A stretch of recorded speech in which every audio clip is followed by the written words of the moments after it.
আসসালামু আলাইকুম। Hello English learners, welcome to English with Nasrin Sifat. আজকে আমরা ট্রান্সফরমেশনের ফার্স্ট ক্লাস করব, অ্যাফার্মেটিভ টু নেগেটিভ। অ্যাফার্মেটিভ মানে হচ্ছে একটা পজিটিভ সেন্টেন্স, সেটাকে আপনি কিভাবে নেগেটিভে কনভার্ট করবেন without changing any meaning.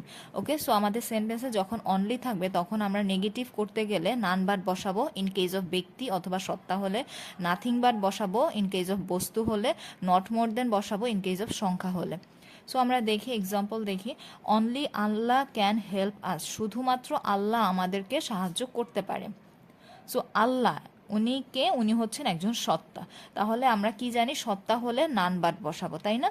So অনলির জায়গায় আমরা নান বাট বসাবো, বাকিটা যা আছে তাই। নান but Allah can help us, only Allah can help us, none but Allah can help আস। একদম সিম্পল, ভেরি বেসিক। সো এরপরে যদি আমরা দেখি only he can do the work, শুধুমাত্র সেই কাজটা করতে পারবে। এখানে অনলির পরেও আমরা দেখছি একজন ব্যক্তি আছে, তাই না? তাহলে এখানেও আমরা নান বাট বসাবো, none but he can do the work, শেষ। A child likes only sweets, একজন শিশু শুধুমাত্র মিষ্টি পছন্দ করে। এখানে অনলির পরে একজন ব্যক্তি আছে না, কি আছে? বস্তু। তাহলে আমরা কি বসাবো? নাথিং বাট বসাবো। অনলির জায়গায় জাস্ট আমরা ওইটা নাথিং বাট দিয়ে রিপ্লেস করবো, বাকিটা যা আছে তাই। এ child likes nothing but sweets, ঠিক আছে।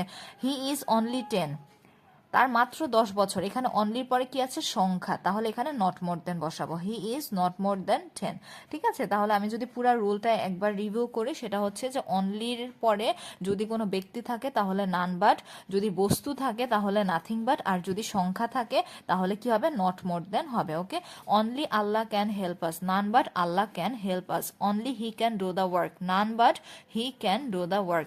এ child likes only sweets, a child likes nothing but sweets. He is only 10, he is not more than 10। আপনারা এই ভিডিওটা বারবার দেখবেন এবং প্র্যাকটিস করবেন, তাহলে কোনো রুলস মুখস্থ করা ছাড়া খুব সহজেই ইনশাল্লাহ আপনারা শিখে ফেলতে পারবেন। সো থ্যাংক ইউ এভরিওয়ান, দেখা হচ্ছে পরের ক্লাসে। আসসালামু আলাইকুম।